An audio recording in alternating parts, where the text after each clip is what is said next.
Nebraska's wide receiver room in 2024 was so shaky that I can count in my head two plays where Nebraska should have had a touchdown, one-on-one possession catch in the end zone, and it turned into an interception. The most notable of all of those was Illinois, when Torrey Cox snatched the ball out of, I believe it was Isaiah Nayer's hands, or maybe it was the other wide receiver, the Wake Forest transfer Jamal Banks. But Nebraska's wide receivers did not live up to the expectations that Matt Rhule has established, and that's why they brought in some more wide receiver transfers. That's why they got rid of McGuire and then hired Da'Keil Shorts, brought him in from Kentucky to be their wide receivers coach. And that's also why they brought in Dana Holgorsen. Matt Rhule brought him in the middle of the year on a bye week in early November. They brought him in. They said, hey, we need your services immediately because we need to go bowling, and with Marcus Satterfield calling our plays, that's not going to happen. And then they showed some improvements against USC. They crushed Wisconsin, lost in a very close game against Iowa where probably 8 times out of 10 they win. But every given Saturday, we know how college football works. Iowa, that one day, the only game, the one game that mattered, they won. Then Nebraska won their bowl game. Dylan Raiola comes back. They've retooled the offensive line. I love Nebraska's outlook overall in offense. I really, really love it. Looking at this wide receiver group, they brought in Dane Key and Nyziah Hunter. Janiran Bonner, who was a fullback in year one for Matt Rhule, was a receiver last year, is going to be a receiver again. And they have 2 freshmen who I imagine, given the state of their current depth chart, could see playing time. Cortez Mills, and then running back out of high school, but transitioning to a wide receiver right now in Isaiah Mosey. Before we resume this segment, please take a few seconds of your time to make sure you have liked the video, subscribe to the channel, hit the notification bell for the channel and for any team podcasts and playlists linked in the description, and also comment your thoughts down below in the comment section and join my Discord server via the description. All of those things I just asked you to do are completely free, and they sign you up for things related to my channel, or they don't sign you up for anything. No cost to you, and all the benefit to you because we release daily college football content here on College Football with Sam.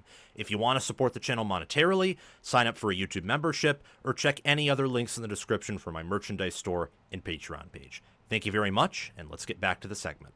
So Dane Key had 719 receiving yards last year, averaged 15.2 yards per reception and 2 touchdowns with a 79.3 PFF grade, 6'3", 210 pounds, as of last year, and he was a 4-star out of high school, number 1 overall recruit in Kentucky. Kentucky's going through some, I would say, they're going through some obvious makeover, some changes.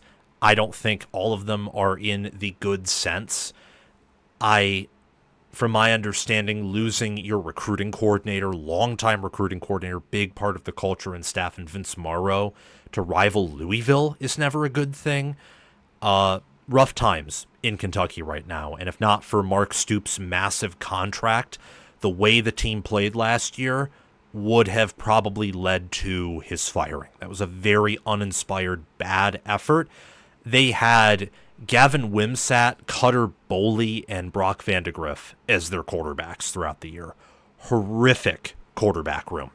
Nebraska doesn't have that. As long as Raiola is healthy, I think this coming year they will be a top 25.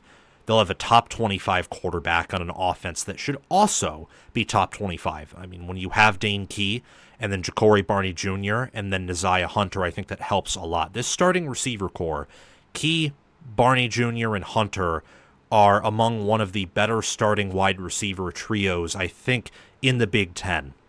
Barney had 447 yards last year, averaged 8.1 yards per reception, had no touchdowns, but a 73.7 PFF grade, 170 pounds, 6 foot, high 3-star out of high school.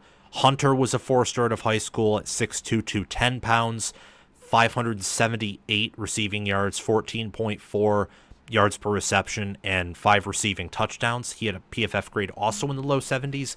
I would give this room, just as a straight up grade relative to the rest of college football, intuitively just an A- right there. So low 90s.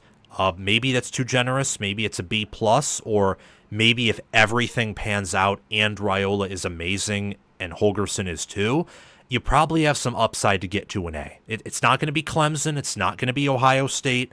It's not going to be Auburn or probably even Alabama. But the tier below that, Nebraska, at least their starting receivers could contend for that. I mean, these receivers, they are big, they are athletic, they are fast. Barney was a freshman last year, so I think with a better wide receivers coach in Shorts compared to McGuire, you're going to see a big leap from him this year. At least you should. That's what should happen with better play calling, with now double the time in the strength and conditioning unit being coached up there, with a better developmental coach, positional coach in Keel Shorts. You should see a big leap from him year 1 to year 2. I'd expect that. Dane Key and Hunter should put up better numbers, because while Hunter had an awesome quarterback in Mendoza, Mendoza really didn't have an offensive line, and I don't think Cal's coaching is quite as good as Nebraska's. In fact, I know for a fact that's not the case. And then Dane Key, again, had no quarterback at Kentucky. Wouldn't shock me at all if he was a 1,000-yard receiver, especially since he's playing with an easier schedule, with a better supporting cast, with a better coaching staff. And even though he's changing rosters, so he transferred, obviously, and sometimes transfers don't always pan out, he has the same receivers coach. So there at least is some continuity with him. Where this room is not in contention to be an A+ is really with their depth. So we talked about Ohio State and how Ohio State, obviously with Hartline, is just insane. They're a factory. No one else is like them, but not just because they have Jeremiah Smith. It's also the depth that they have. Clemson has, I would say, 5 or actually 6 capable wide receivers, and probably 4 of them who could be really damn good to All-Americans and the best wide receiver in the country outside of Jeremiah Smith.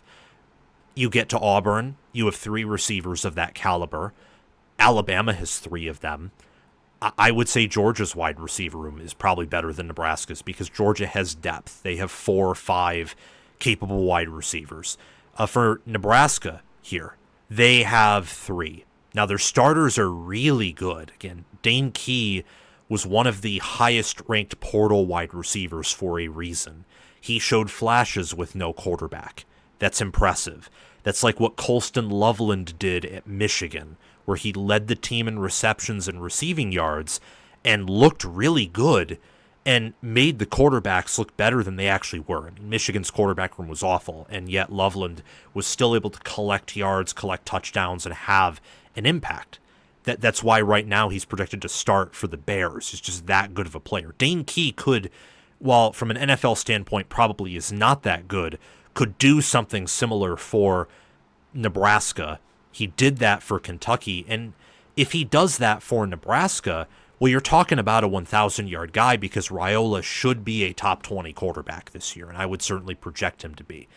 But again, you look at Bonner, you look at Cortez Mills and Isaiah Mosey. Those 2 are freshmen, and Mosey was a running back out of high school. What happens if an injury occurs? Now you have 2, and now you may want to change how you run the offense.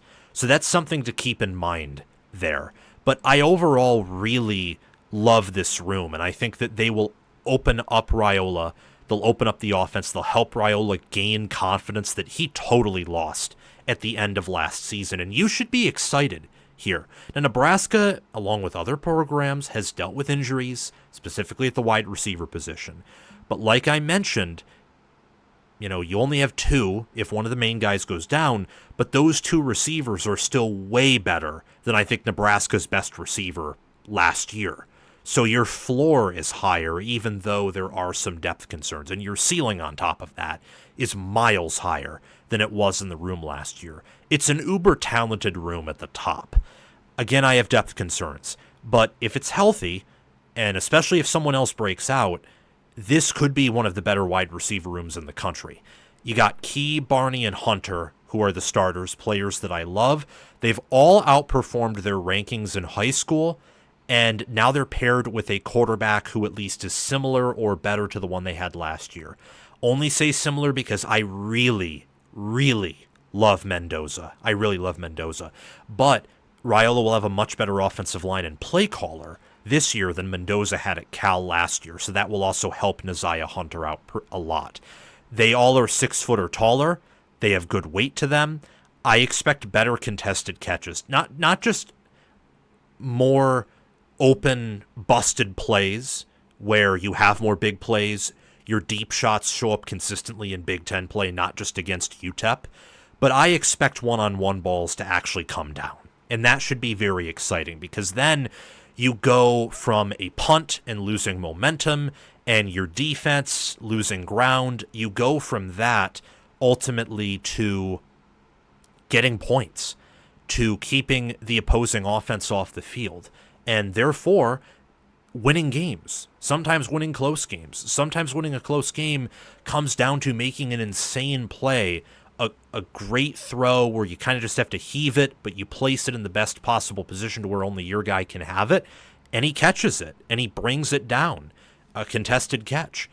So that's going to have an impact in a positive direction for the Cornhuskers. And then, last but not least here, not many defensive backs could wrap them up. I think Penn State on the schedule could and will, but who else does? Look at the schedule here. We have Cincinnati. Is Cincinnati's wide receivers, are they, or not wide receivers, but they're defensive backs? Forgot what side of the ball I was talking about there for a bit. Are their defensive backs going to cover these receivers? I don't think so. Akron, Houston Christian, no. Michigan's could, but do we know that for sure? I don't.